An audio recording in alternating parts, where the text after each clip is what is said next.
ఇది కాశీలోని మెయిన్ ద్వారము. ఇది మనము చూసామంటే గిన ఇట గేట్ 1 అని చూసారా? ఈ గేట్ 1 ద్వారం నుంచి మనము ఇలా కింద చాప కనపడుతుందా? ఈ చాప ఉమ్మడి మనం కిందికి పోతే గిన ఇక్కడ పోలీస్ క్వార్టర్స్ ఉందా కదా, అక్కడ వచ్చేసి వాళ్ళు వచ్చి చెకింగ్ చేసిన తర్వాత మెయిన్ గేట్లో పంపిస్తారండి. అక్కడ మనకు బంగారు ఒకటి జెండా మాదిరి కనపడుతుంది, గోపురం అవన్నీ వచ్చేసి అదే మెయిన్ కాశీ విశ్వనాథుడు. ఆయన వచ్చేసి మెయిన్ అదే అక్కడే మెయిన్ వచ్చేసి ఈయన యోగి ఆదిత్యనాథ్ వచ్చిన తర్వాత ఈ గుడిని చాలా డెవలప్మెంట్ చేయించాడండి.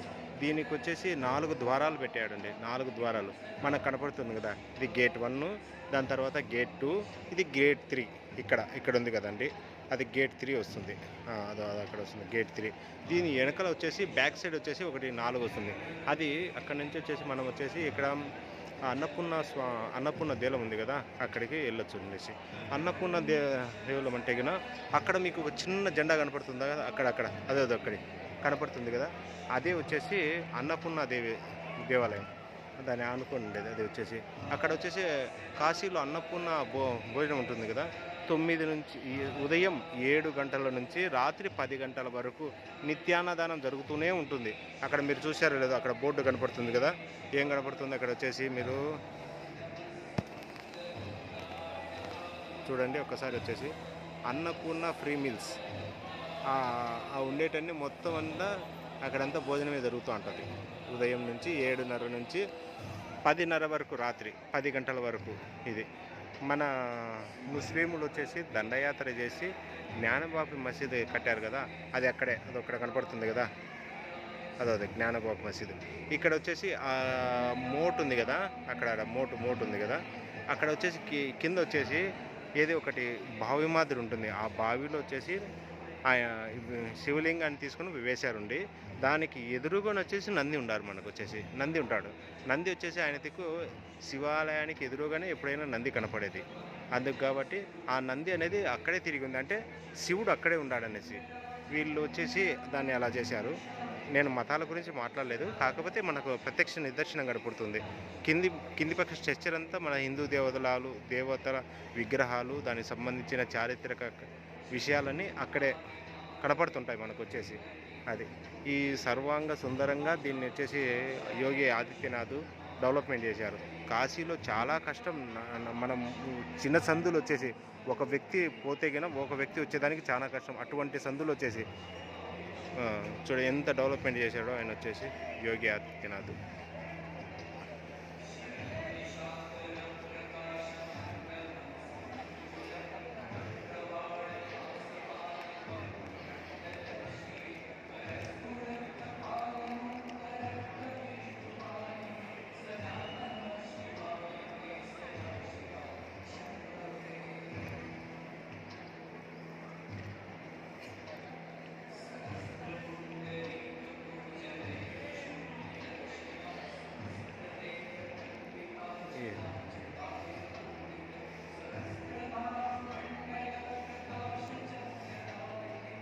ఇక్కడ వచ్చేసి ఇప్పుడు కూర్చోబెట్టారు కదా, ఫ్రీ డెమో ఉంటుంది ఇక్కడ. దీని చారిత్రక విషయాల గురించి మనకు ఎక్స్ప్లెయిన్ చేస్తారు.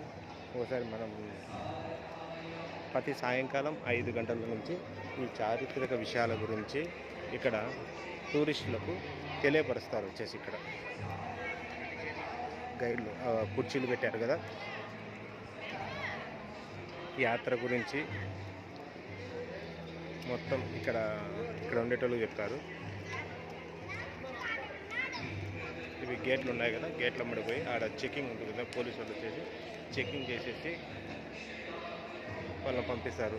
మనకు వచ్చేసి తొందరపాటుగా మనం వచ్చామనుకోండి, ఇక్కడ లాకర్లు ఉన్నాయి, లాకర్లో అక్కడ వేసుకోవచ్చు, ఫ్రీ చెప్పులు వేసుకోవచ్చు, ఇక్కడ ఫ్రీ చెప్పులు ఏర్పాటు చేసుకోవచ్చు. ఒకటి మనకు ఇక్కడ చిన్న విషయం ఏదంటే కనుక నేను వచ్చింది దారి ఒకటి గేట్ 1లో వచ్చేసి 300 దర్శనానికైతే ఈ దారి వచ్చేదానికి 300 దర్శనానికి మటుకే ఈ దారి. ఒకసారి బయటికి వెళ్దాము.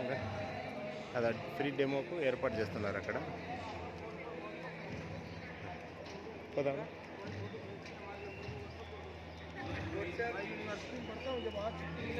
మనకు ఎదురుగా కనపడుతుంది కదా గంగాదేవి మాత.